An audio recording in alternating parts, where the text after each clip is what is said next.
Hello everyone. আজি মই ভাবিলো আপোনালোকক জোৱাইলৈকে লৈ যাওঁ।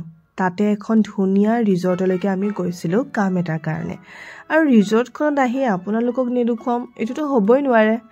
ইমানখিনি কথা কৈ নাথাকো। প্ৰথমে ভাবিলো পৰিবেশটো দেখুৱাই লওঁ আপোনালোকক। আৰু পৰিবেশটো দেখুৱাই আছো হয়, কিন্তু ৰিজৰ্টখনৰ নামটো কোৱাই নাই। ৰিজৰ্টখনৰ নামটো হৈছে লুমকিন টুৰ ৰিজৰ্ট। আৰু ইয়াত যদি আপোনালোকে আহিব বিচাৰে তেন্তে আহিব পাৰে।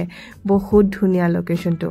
আপোনালোকৰ কেনেকুৱা লাগিছে কওকচোন শুটিংৰ কাৰণেতো আৰু বেছি ভাল লাগিছে আৰু আপোনালোকে বাৰ্থডে বা যিকোনো যদি সেলিব্ৰেট কৰিব বিচাৰে তেন্তে ইয়ালৈকে আহিব পাৰে বাহিৰখিনি দেখুৱাই থকাৰ পাছতে মই ভাবিলো ৰুমটো আপোনালোকক অকমান দেখুৱাই লওঁ ৰুমটো যে বহুত ধুনীয়া লাগিছে আৰু ৰুমৰ বাহিৰৰ ফালে আহি দেখিলো যে আকৌ প্ৰাইভেট কেটা সুইমিং পুলো আছে যেতিয়া মন আপোনালোকে গা ধুব পাৰে আৰু ইয়া বাহিৰতো এটা সুইমিং পুল আছে আমাৰ আসলতে এই গুটেইখিনি ঠাই শুটিংৰ কাৰণে লোৱা হৈছে আৰু পৰিবেশটো দেখুৱাই আছো আপোনালোকক সাগে বহুত বেছি ভাল লাগিছে নহয় জানো আৰু এইখিনি সময় জয় কিন্তু ওয়েদাৰটো বহুত বেছি ঠাণ্ডাও নহয় বহুত বেছি গৰমও নহয় ধুনীয়া এটা নৰমাল ওয়েদাৰ আৰু নিজে একদম ভিডিও কৰাত লাগি গলো মই যে কৰবাত আহিলে এনেদৰে অকলে ভিডিও কৰি আপোনালোকক বৰ কৰো নহয় জানো বাৰু এয়া শুটিংৰ কিছু সৰু শট মই আপোনালোকক দেখুৱালো আসলতে আমাৰ শুটিং অলৰেডি হৈ গল কিন্তু এতিয়ালৈকে গানটো ৰিলিজ হোৱা নাই